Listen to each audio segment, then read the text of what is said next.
Hello everyone, this is Claude Johnson. I'm here standing in front of the La Quinta Hotel in New Britain, Connecticut. New Britain, known as the hardware city in the old days.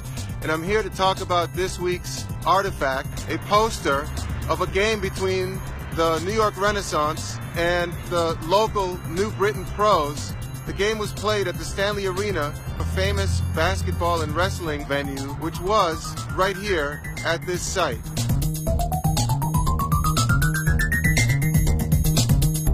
Why was this location called the Stanley Arena? To find out, let's go to the next spot. Remember how I told you that back in the day, New Britain was called the hardware city?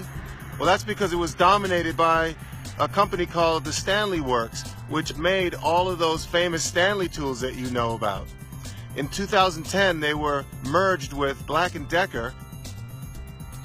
So that's why we're here at the company that's now called Stanley Black & Decker. Wait, do y'all really know what I'm talking about though?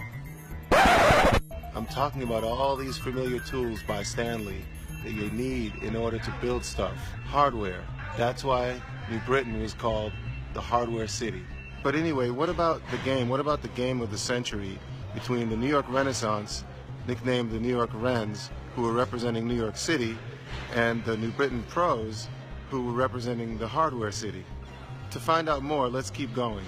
Next, we go to our good friends at the New Britain Public Library, which is itself a historic spot.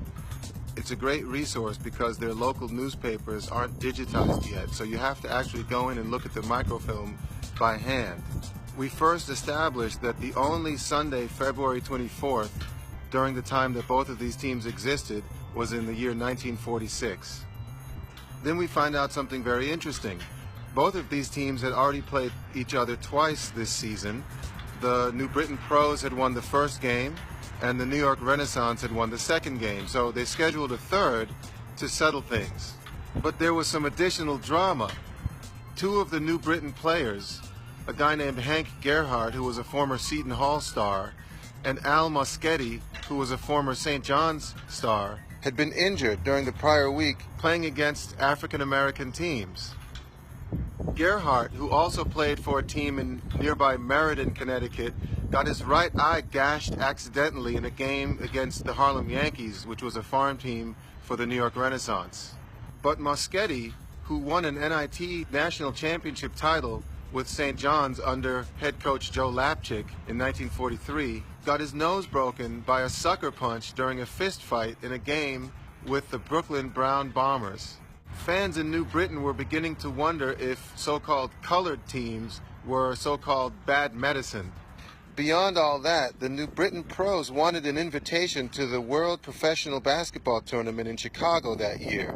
And winning could mean an invite, so to folks in New Britain, this really was the game of the century. And this was the hardware city, so they knew how to build stuff, and they knew how to build hype, but unfortunately, they couldn't build a lead. They lost to the Wrens 48-37, a team that featured Puggy Bell, Dolly King, Hank Dezzoni, Sonny Woods, Pop Gates, and Benny Garrett. They would get an invite to the 1946 World Pro Tournament, but lose to the Oshkosh All-Stars in the second round. For the New Britain Pros, all was not lost. The following season, they would become a charter franchise in the newly formed Eastern Basketball League, also known as the Connecticut State League. So there you have it, with our Artifact of the Week, a placard promoting the game of the century. This is Claude Johnson in New Britain, Connecticut, tying everything together so that you can know what you're talking about. Remember, it's your turn to make history now.